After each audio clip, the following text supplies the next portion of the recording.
जंगल राज के बाद अब कट्टे की बात आ गई है। आपको क्या लगता है ये नैरेटिव चुनाव में?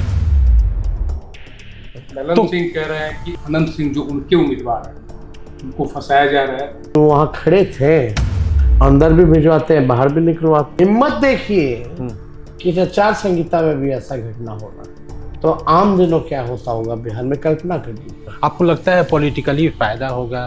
अगर हम सरकार में होते तो आर्मी तैनात कर दिया गया होता। पहले पन्ने पे एक हफ्ते तक, जब तक चुनाव नहीं खत्म होता, ये छापे जाते हैं। एक और घोषणा हुई मुकेश सहनी जी को लेकर, मुसलमानों की जो इतनी बड़ी आबादी है। और भी कमती से उप मुख्यमंत्री मुकेश सहनी जी के अलावा और भी होंगे, लेकिन गठबंधन धर्म अगर निभाना है तो सैक्रिफाइस तो करना पड़ेगा। प्रधानमंत्री का एक शब्द, एक वाक्य अगर आप देखें पूरे चुनाव के कैंपेन में, कुछ सब नकारात्मकता भरी हुई है, नकारात्मक बातें। हम उम्मीद नहीं करते कि प्रधानमंत्री स्तर का आदमी ऐसे शब्दों का चयन करे कि बिहार वो क्यों आ रहे हैं, किस आधार पर वोट मांगने आ रहे हैं, उनकी पार्टी ने बिहार के लिए क्या किया, प्रधानमंत्री ने क्या किया, या हमको गाली देने आ रहे हैं। दिख तो यही रहा है, किसी को नहीं छोड़ेंगे। अब आप अंदाज़ा लगाते रहिए। बिहार की जनता बदलाव चाहती है और बदलाव करने के लिए बेकरार है, बेसब्र है। नीतीश जी को लेकर आप बहुत उस तरह से नहीं, क्या कोई विंडो भी खुली हुई है आफ्टर इलेक्शन और रिजल्ट के बाद कि चाचा और भतीजे? आप दोनों भाई कम दोस्त ज्यादा थे, आप नहीं लगता है कि कहीं राजनीति में भाई छूट रहा है? नमस्कार, प्रभात खबर के डिजिटल प्लेटफॉर्म पर आपका बहुत स्वागत है। मित्रों, जैसा कि आप जानते हैं 121 सीटों पर पहले चरण में बिहार में 6 तारीख को मतदान होना है और इस कार्यक्रम में हम बात करने वाले हैं महागठबंधन की ओर से सीएम फेस तेजस्वी प्रसाद यादव जी।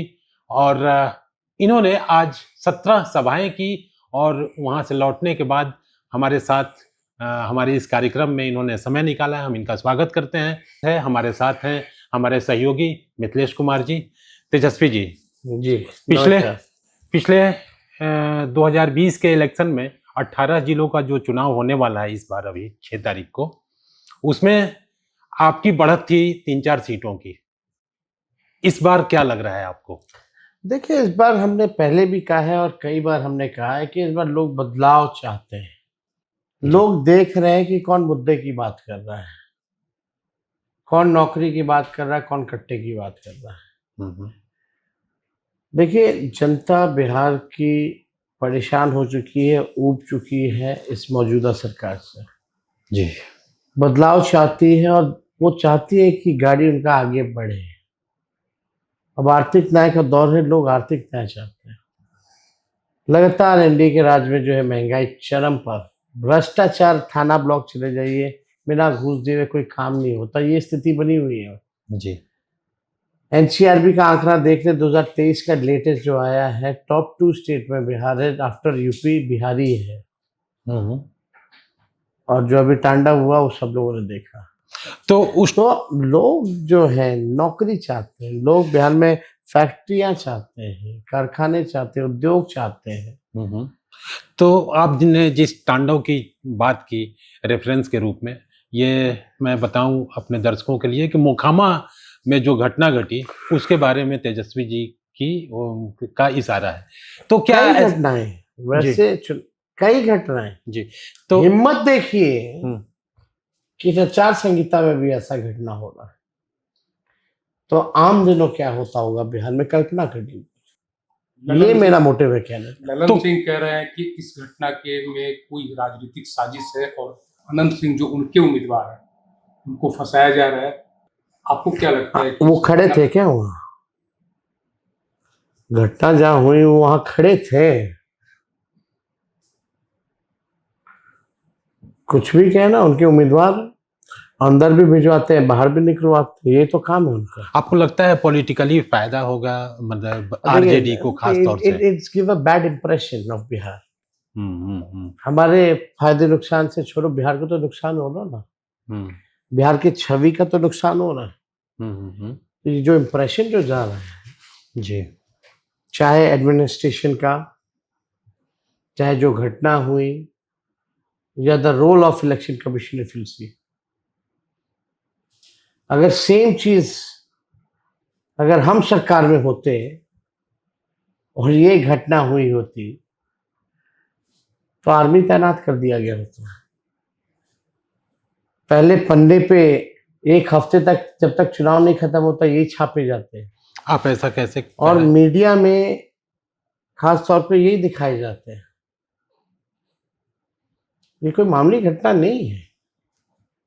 वहाँ आपके भी उम्मीदवार हैं, राजद के भी उम्मीदवार हैं जो सूरजभान सिंह, तो राजद को कितना फायदा, उस सीट पर्टिकुलर उस सीट की बात करें तो राजद को इससे क्या? नहीं, सीट पे हम देखिए, एक सीट की बात हम नहीं कर रहे। जैसे हमने शुरू में ही आपको कहा कि बिहार की जनता बदलाव चाहती है और बदलाव करने के लिए बेकरार है, बेसब्र है, और ये मौका मिल रहा है और ये मौका चूकेगी नहीं।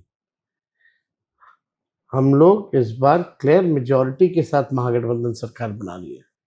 ये आप पूरी तरह आश्वस्त हैं? एकदम आश्वस्त है। आपको जिस दिन सीएम फेस महागठबंधन की प्रेस कॉन्फ्रेंस में किया गया, उसमें एक और घोषणा हुई मुकेश सहनी जी को लेकर। अब ये कहा जा रहा है कि मुसलमानों की जो इतनी बड़ी आबादी है, उनके बारे में आपने कोई अच्छा लगा। बीजेपी के लोग चिंता कर रहे थे, तो भाजपा के जितने ट्रोलर्स थे वो ट्रोल कर रहे थे। उनकी चिंता को मुक्त किया जाएगा। जब घोषणा हुई तो बकायदा ये भी बताया गया कि और भी कम्युनिटी से हम लोग उप मुख्यमंत्री मुकेश सहनी जी के अलावा और भी होंगे, ये भी की गई। ये माना जाए कि एक दलित भी होंगे, डिप्टी सीएम, एक मुस्लिम भी होंगे। हम सबको साथ लेके चलेंगे, किसी को नहीं छोड़ेंगे। अब आप अंदाजा लगाते रहिए। ओवैसी घूम रहे हैं सीमांचल में, उन्होंने भी कहा कि 3% वाले जो सहनी समाज है उनको तो बीजेपी की भाषा, वो तो बीजेपी की भाषा बोलना। कोई नहीं, चिंता मुक्त। सीमांचल में क्या रहेगा इस बार? जैसे लास्ट इलेक्शन में उनका इम्पैक्ट दिखा था, उनके 5 लोग जीते भी थे। इस बार आपके पास क्या अपना फीडबैक है और क्या लग रहा है? सीमांचल के लोग तो ज्यादा सफर किए इस गवर्नमेंट में। अगर आप बकायदा देखें तो बिहार में सबसे गरीब इलाका सीमांचल का ही है। जी। बाढ़ से लोग जो है परेशान रहते हैं। शिक्षा, स्वास्थ्य एकदम चौपट है। आप जाइए तो सबसे ज्यादा गरीबी अगर बिहार में है तो वही है। बेरोजगारी है तो वही है। पलायन सबसे ज्यादा वहीं के लोग कर रहे हैं। तो they have suffered a lot. जाहिर से तौर पर वो बदलाव चाहते हैं और वो जानते हैं जो जीतेगा उसी को वो वोट देंगे। जंगल राज के बाद अब कट्टे की बात आ गई है। आपको क्या लगता है ये नैरेटिव चुनाव में आपकी ओर से क्या है? हमने पहले भी कहा था, प्रधानमंत्री का एक शब्द, एक वाक्य अगर आप देखें पूरे चुनाव के कैंपेन में, कुछ सब नकारात्मकता भरी हुई है। नकारात्मक बातें, शब्दों का जो चयन है, हम उम्मीद नहीं करते कि प्रधानमंत्री स्तर का आदमी ऐसे शब्दों का चयन करे। दूसरी बात, कोई फलदायी बातें उन्होंने नहीं की। प्लान क्या है प्रधानमंत्री जी का अगला 5 साल का बिहार को आगे बढ़ाने का? ये बिहार की जनता भी सुनना चाहती थी, हम भी सुनना चाहते थे। इस पे तो कोई चर्चा नहीं की उन्होंने। बताइए ना आप, गुजरात में कितना फैक्ट्री लगाए, बिहार में कितना लगाए जी। तो ये बताना पड़ेगा प्रधानमंत्री जी को। और प्रधानमंत्री बनते तो बिहार का सबसे बड़ा भूमिका है, तो उसके लिए क्या आपने किया, ये बातें करनी चाहिए। ठीक है, अभी तो फुर्सत है। जैसे प्रचार कर रहे हैं ऐसे लग रहा है देश में कोई काम ही नहीं है। ये कहा जा रहा है ना कि आप इलेक्शन कैंपेन के दौरान बीजेपी पर जितना आप अटैक कर रहे हैं, उसकी तुलना में नीतीश जी को लेकर आप बहुत उस तरह से नहीं कर रहे हैं। तो क्या कोई विंडो भी खुली हुई है आफ्टर इलेक्शन और रिजल्ट के बाद कि चाचा और भतीजे को लेकर कुछ नया समीकरण बन जाए? देखिए, ऐसी कोई बात नहीं है। अब तो ललन सिंह जी ने कह दिया कि भाई मुख्यमंत्री तो विधायक चुनेंगे, यानी स्पष्ट है कि मुख्यमंत्री वो बनने जा नहीं रहे। पार्टी के लोग ही डील कर लिए बीजेपी से, तो पार्टी रही नहीं। तो पार्टी जब रहेगी नहीं तो दरवाजा खोलने और बंद करने की बात कहाँ से आएगी? ऐसी स्थिति में घर परिवार बड़े भाई भतीजा मुझे एक उम्मीद दिखता है। अब किसी देखिए, के सामने। अब ये मेरा निर्णय तो होगा नहीं, क्या करना नहीं करना। शायद इसीलिए हम कह सकते हैं किसी की मजाल नहीं थी अगर नीतीश कुमार जी अगर चेत अवस्था में रहते तो। वह चेत अवस्था में है, इसलिए उनके केंद्र मंत्री उनके दल के सबसे लंबे समय तक सहयोगी ऐसा बयान बोल रहा है। तो आप समझ जाइए कि अचेत अवस्था में है मुख्यमंत्री। और हो सकता है ये बयान वो भ्रष्ट अधिकारी लोग दिखाए बिना ललन सिंह जी का, उनको फिल्टर होके जाता है ना वहां तो खबर। ये आपने प्रण पत्र जो जारी किया उसमें 1 करोड़ हर परिवार के लोगों को नौकरी देने की बात कही गई। 1 करोड़ एक सदस्य एक जिसके सदस्य, पास हाँ। नौकरी नहीं है, नहीं है। तो वही जाहिर से ब्लूप्रिंट क्या है? ब्लूप्रिंट बजट को लेकर काफी लोग सवाल उठा रहे हैं। अरे भाई, रख रखाव के लिए 10 बिल्डिंग का 800 करोड़ रुपए आप खर्च करते हैं, कोई मतलब है? केवल भ्रष्टाचार को बढ़ावा देने के लिए सही से आप बजट का पैसा इस्तेमाल नहीं करते हैं कोई चीज का। रेवेन्यू जनरेशन के लिए आप बिहार सरकार ने 20 साल तक क्या किया? इन्वेस्टमेंट लाने के लिए क्या किया? बिहार का पैसा बिहार में ही खर्च हो उसके लिए क्या किया? कोई प्लान तो है नहीं, लेकिन हमारे पास ब्लूप्रिंट है। असंभव को संभव में पहले भी बदला, इस बार भी बदलेंगे। और हमको पता था कि लोग ये सवाल पूछेंगे, इसलिए टूटा फूटा वादा हम नहीं करते हैं। जो अच्छा। फिजिबल है, एक्सपर्ट्स की राय अध्ययन करके, एनालिसिस करके तब जाकर के हम बोले। अच्छा, इसका बाजाप्ता एकदम वो है बजा है के- है एकदम है। फूक बजा के आपने अब आप देखिए ना, जो चीजें हम कह रहे हैं वही सरकार नकल कर रही है हर चीजों की। ऐसे लग रहा है इनकी विजन ही पता नहीं कहाँ चली गई। ये बताएं कि एनडीए की ओर से जो नेताओं की जो संख्या है वो प्रधानमंत्री हैं, कई राज्यों के उप मुख्यमंत्री आ रहे हैं, कई राष्ट्रीय स्तर के नेता हैं। आपकी ओर से आप और कांग्रेस ये चेहरे हैं, क्या आपको लगता है कि एक धारणा के स्तर पर वो उनका कैंपेन, बीजेपी उनके नेताओं का बॉम्बार्डिंग हो रही है, उसमें क्या आपको लगता है कि आप अपनी बात को पब्लिक को अपने जो फॉलोअर आप बिहार के लोगों से पूछेंगे क्या आया हेलीकॉप्टर में, पूरा पता नहीं क्या है, कहाँ आया तो हेलीकॉप्टर देखे हैं। जब चला जाता लोग बोलता अच्छा अच्छा। ऐसे लोग अगर आए तो कोई फायदा तो है नहीं भैया। ठीक है, अलग अलग राज्यों के मुख्यमंत्री आ रहे हैं तो बताएं कि बिहार वो क्यों आ रहे हैं, किस आधार पे वोट मांगने आ रहे हैं, उनकी पार्टी ने बिहार के लिए क्या किया, प्रधानमंत्री ने क्या किया। कोई आधार तो होना चाहिए ना। या हमको गाली देने आ रहे हैं?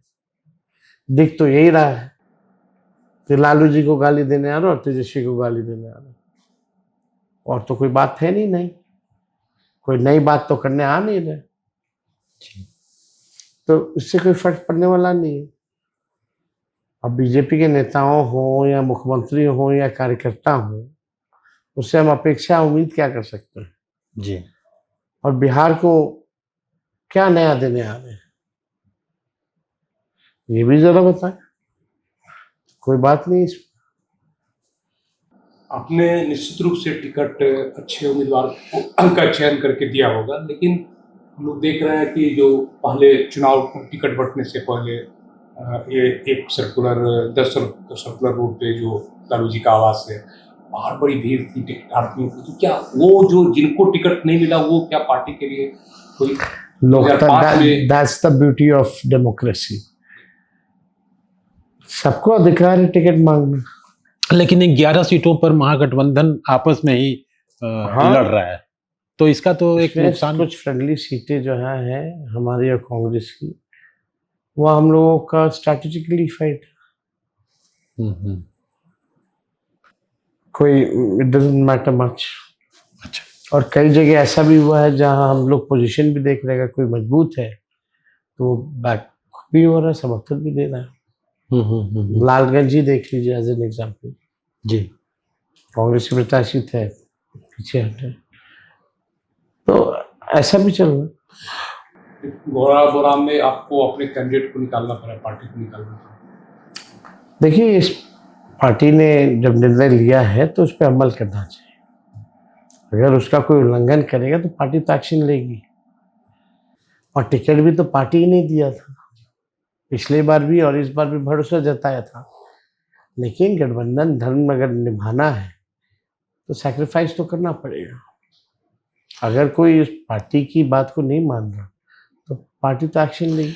हम लोगों ने देखा कि सबसे ज़्यादा जो रिबेलियन 32 के आसपास आपने निकाला है, उसमें पूर्व मंत्री हैं, विधायक हैं। तो क्या सबसे ज़्यादा इनफाइटिंग है क्या? ऐसा तो इस तरह की कोई बात पार्टी के भीतर नहीं। अब टिकट एक ही है, यही हमारी पीड़ा है। ज्यादा होती तो सब नहीं छोड़ के जाते। तो इसी टाइम पता चलता है कि कौन who is loyal to the party. सिर्फ टिकट के लिए नहीं, अगर पार्टी है तो विचारधारा की भी राजनीति करना है, केवल पद और टिकट के लिए ही नहीं। तो इससे भी पता चलता जी। आपकी पार्टी 143 सीटों पे चुनाव लड़ रही है। अगर पर्टिकुलर आरजेडी की बात करें तो उसमें कितना सीट आपको दिख रहा है कि हम वो कंप्लीट ले आएंगे? नहीं, हम लोगों का काफी अच्छा पोजीशन है हर जगह। बीजेपी के लोग जो है घबराए हुए हैं काफी, और हमको लगता है कि जैसे हमने पहले ही कहा कि सिंगल लार्जेस्ट पार्टी तो हम होंगे ही होंगे, और कंफर्टेबली महागठबंधन गवर्नमेंट भी बनाएंगे मेजॉरिटी के साथ। 2 सवाल, एक तो महुआ को लेकर, महुआ विधानसभा सीट जहां के बारे में बहुत तरह की चीज़ें आ रही हैं, एक तो उस पर जानना चाह रहे थे। दूसरा, पीके को लेकर आपके पास क्या फीडबैक है? देखिए, महुआ पार्टी का सिटिंग सीट है और हम लोग हमेशा महुआ चुनाव लड़े हैं, इस बार भी लड़ रहे हैं और जीतने के लिए लड़ रहे हैं। अब पीके जी के बारे में तो हम उतना ध्यान हम दिए नहीं, उनकी एक्टिविटीज पे क्या क्या है। अचानक वो सीन से आउट हो गए PK। अब हमको ध्यान नहीं, हम तो अपना सुबह से शाम हम कैंपेनिंग में रहते हैं, 17 रैलियां करते हैं दिन भर में। फिर आप लोगों से मुलाकातें होती हैं, वर्करों से मुलाकातें होती हैं। पीके जी के लिए समय नहीं बच पाता कि उनके बारे में कुछ सोचें या विचार रखें। महुआ को लेकर जैसे आपने कहा, ये बड़ा कठिन होता है, घर परिवार, आप दोनों भाई कम दोस्त ज़्यादा थे आप, तो नहीं लगता है कि कहीं राजनीति में भाई छूट रहा है? हाँ, नहीं, ऐसा नहीं होना चाहिए इन सब चीज़ों में, लेकिन अब क्या कीजिएगा, जो सच्चाई है उसको तो एक्सेप्ट करना ही पड़ेगा। अब उन्होंने पार्टी बनाई है, पार्टी से निष्कासन हुआ, तो ये तो सच है, तो उसको वी शुड एडमिट इट और आगे बढ़ना है। यही चीज़ में अगर हम लोग माथा लगाएंगे तो ना उनका भला ना हमारा भला। आपने भ्रष्टाचार की भी बात की, तो क्या हम लोग उम्मीद करें कि जब सरकार बनती है महागठबंधन की, तो इस तरह के जो फैसले, जैसे आपने बताया कि 800 करोड़ इधर, 800 दूसरे इधर, तो उस तरह के फैसले पे क्या समीक्षा होगी या हो सकती है? ऐसा आपने कोई प्लान? सुनवाई और कार्रवाई, एक्शन लिया जाएगा, टाइम बाउंडिंग के अंदर जो है कार्रवाई की जाएगी। और सिर्फ यहीं तक नहीं, अदालत तक, जब तक दोषियों को सजा ना दिला दे। आजकल तो फैशन हो गया है, अदालत तक जाते जाते सब छूट ही जाता है, वहां हम लोग मजबूती से काम करेंगे। और लैंड ऑर्डर के बारे में आज बयान भी आपका छपा है, काफ़ी आपने सख्ती के साथ अपनी बात कही है। तो बिहार में क्या ऐसी समस्या रही है जो हर सरकार तो वादा करती है, लेकिन धीरे धीरे फिर एक पैटर्न बन जाता है और वो चीज़ें फिर पुरानी अवस्था में हम पहुंच जाती है? 20 में जब हमने वादा किया था तो हम विपक्ष में थे कम सीटों से, लेकिन 17 महीने हम उप मुख्यमंत्री बने तो सबसे पहला कंडीशन यही था नौकरी का। तो हमने परंपरा तोड़ने की कोशिश की है और एक बिहार में एक नई राजनीति शुरुआत की है, और इसको जब तक अंतिम मंजिल तक नहीं पहुंचा देते हम शांत नहीं बैठेंगे। बहुत धन्यवाद, आपका आभार। आप शांत नहीं बैठेंगे और आपको अभी तुरंत कहीं निकलना भी है और फिर प्रचार में भी कल जाना है। तो हम उम्मीद करते हैं कि आगामी हम लोगों की मुलाकात फिर होगी और नए संदर्भों में होगी। अरे जब आप लोग आते तब तो मुलाकात होती है। चलिए बहुत धन्यवाद। धन्यवाद। थैंक यू, शुक्रिया। शुक्रिया। प्रभातखबर.com, विश्वास वही, रफ्तार नहीं।